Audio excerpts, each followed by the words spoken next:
දැම්මොටම මං හිතනවා මං අර කලින් දාපු නිමිති අත්දැකීම එක කියන එකෙන් ගොඩක් අය යම්කිසි අදහසක් ගන්න ඇති අපි කරන වැඩ සහ අපිට එන කාරණා කටයුතු මොනවද කියලා. අදත් තීරණය කරා මේක නම් ඇත්තට නිමිත්තකටම ආපු කාරණාවක් නෙමෙයි, යම්කිසි අත්දැකීමක් මුල් කරගෙන වෙනත් අත්දැකීමක් හේතු කොටගෙන ඇතිවෙච්ච කාරණාවක් තමයි කියන්න හදන්නේ. එතකොට මේක ඇත්තරම සිද්ධ වෙන්නේ මගේ රාජකාරි කරන ස්ථානයේ වැඩ කරන කෙනෙකුගේ තාත්තා කෙනෙක් හදිස්සියේ රෝහල් ගත කරනවා කළුබෝවිල රෝහලට.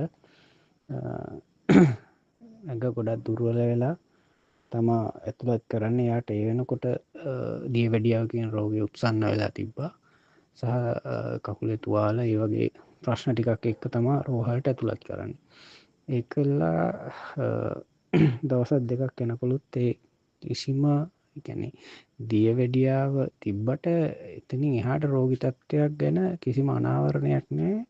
මෙයට උණ ගතියක් තියෙනවා. හැබැයි උණ මොකක්ද ඒකට හේතුව කියලා කිසිම හෝඩුවාවක් ඉස්පිරිතාලෙන් හම්බෙන්නේ නැහැ.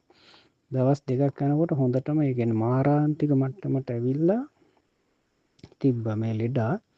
එතකොට ඒ දොස්තරලා බෙහෙත් දෙන්නේ මී උණ කියලා සැක කරලා තමයි බෙහෙත් දෙන්නේ. එතකොට අහන වෙලාවට කියන්නේ මෙයාට මී උණ හැදිලා ඒකට තමයි බෙහෙත් දෙන්නේ කියලා.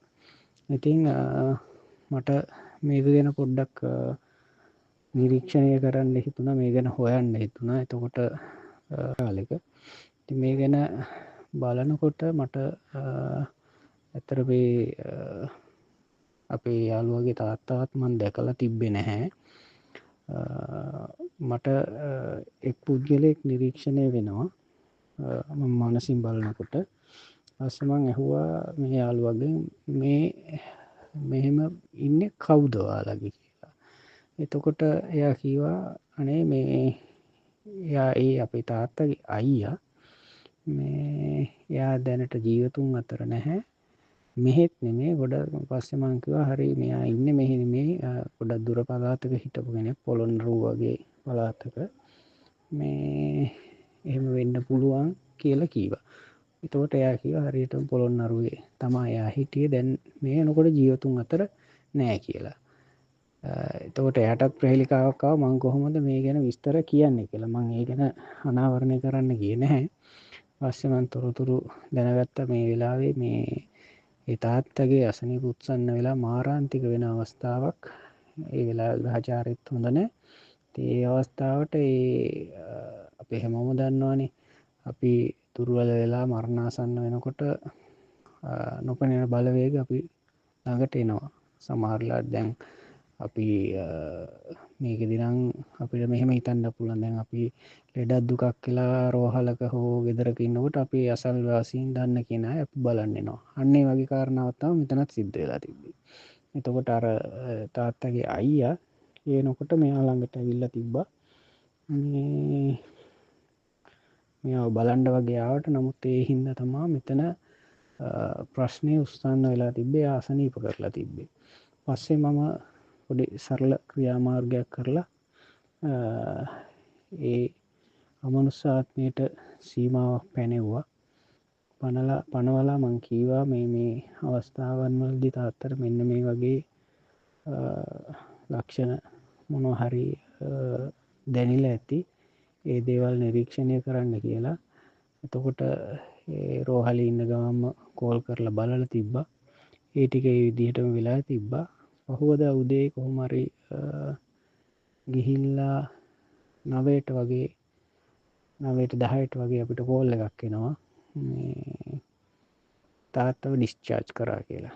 ඒකෙදි ඇත්තටම අර එළිය වැටෙන ටිකට අර ලෙඩ ටික සනීප වෙලා ඒ තාත්තව රෝහලෙන් ඩිස්චාර්ජ් කරන ටිකට් කපන මට්ටමට ඇවිල්ලා තිබ්බා. ඒ වෙනකොට අර මී උණ කියලා බෙහෙත් දුන්න ඒවා ඒ කිසි ප්‍රශ්නයක් නැහැ. හවස් වෙනකොට ඒ තාත්තා මේ රෝහලෙන් පිටත් වෙලා ගෙදර ගියා. ඉතින් මේ වගේ අර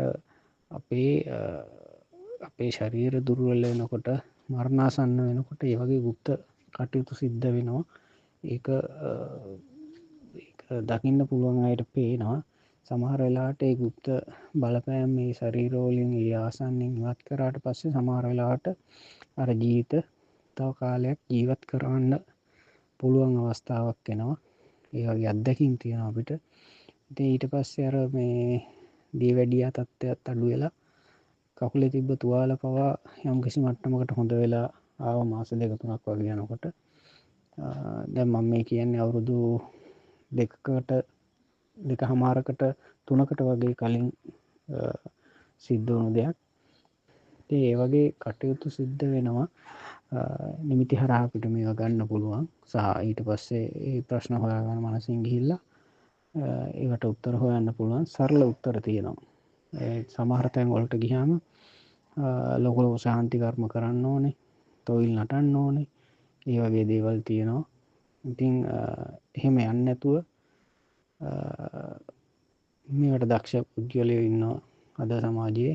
හොරු වගේම දක්ෂ අයත් ඉන්නවා. හොරු කරන්නේ බඩ වඩා ගන්න ඒ කට්ටියගේ මොකක් හරි යක්ෂයෙක්, ප්‍රේතයෙක්, භූතයෙක් එක කටයුතු කරලා අර මිනිස්සු තවත් අගාධයකට ඇද දාන එක.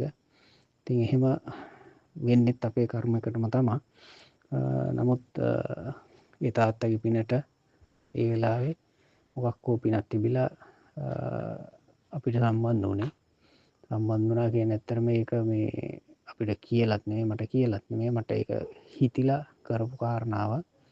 ඇත්තට මේක වැරදි කාරණාවක්. මොකද ඒක යම්කිසි කෙනෙක් ඉදිරිපත් වෙලා අපිට ඒ කටයුතු සම්බන්ධව කතා කරන්න ඕනේ. ඇත්තටම කාරණාවක් කෙරෙන්න. ඉතින් එහෙම නැතුව කරපු කාරණාවක්. මේ වගේ අත්දැකීම් ඔයාලටත් තියෙන්න පුළුවන් සමහර වෙලාවට. ඒ වගේ අත්දැකීම් තියෙන මේකට වීඩියෝ එකට යටින් කමෙන්ට් කරගෙන යන්න.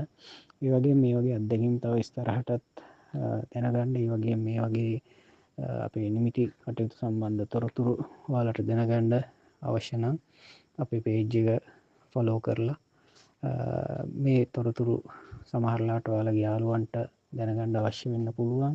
මේ වගේ අත්දැකීම් තියෙන අය ඔයාලගේ යාළුවෝ අතර ඉන්න පුළුවන්. එයාට දැනගන්නත් මේක ෂෙයා කරන්න කියලා මතක් කරනවා.